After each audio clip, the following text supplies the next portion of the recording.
یو سوال دی یو بلډینګ کې موږ اوسېږو دا ورور وایي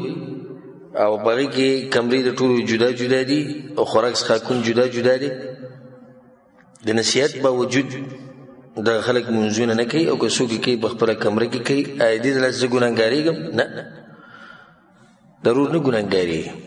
بله چې کمره جدا ده خوراک څښاک جدا دی هغوی نه به د هغوی الله تپوس کوي ولا تزر وازرة وزر اخرى د یو بوج بل باندې ایښودی کېږي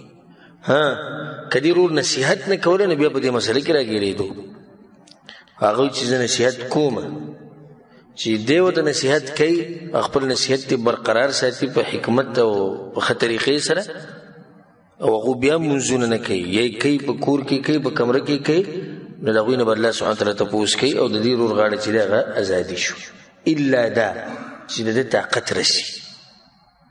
حدیث کې راځي که من رأى منکم منکرا فلیغیره بیده فإن لم یستطع فبلسانه فإن لم یستطع فبقلبه اول به څه کې په لاس به منع کې پلار دی په کور کې دی به مینت او زاریه نه کړي چې زور دی خاوند شو د ښځې دی به زور چلی استاد شو د ملک باچا شو د علاقې مشر شو د سره طاقت دی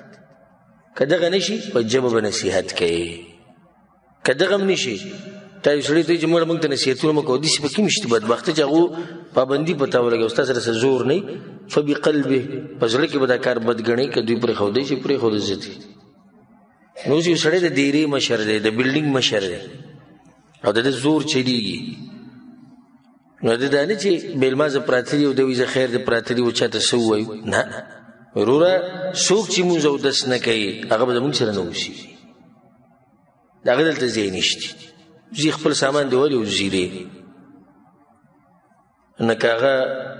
غالب ګمان خدای چې دې دله سمونځ او د شروع کي که نه کو به زی د خپله غاړه ازادي کړه والعلم عند الله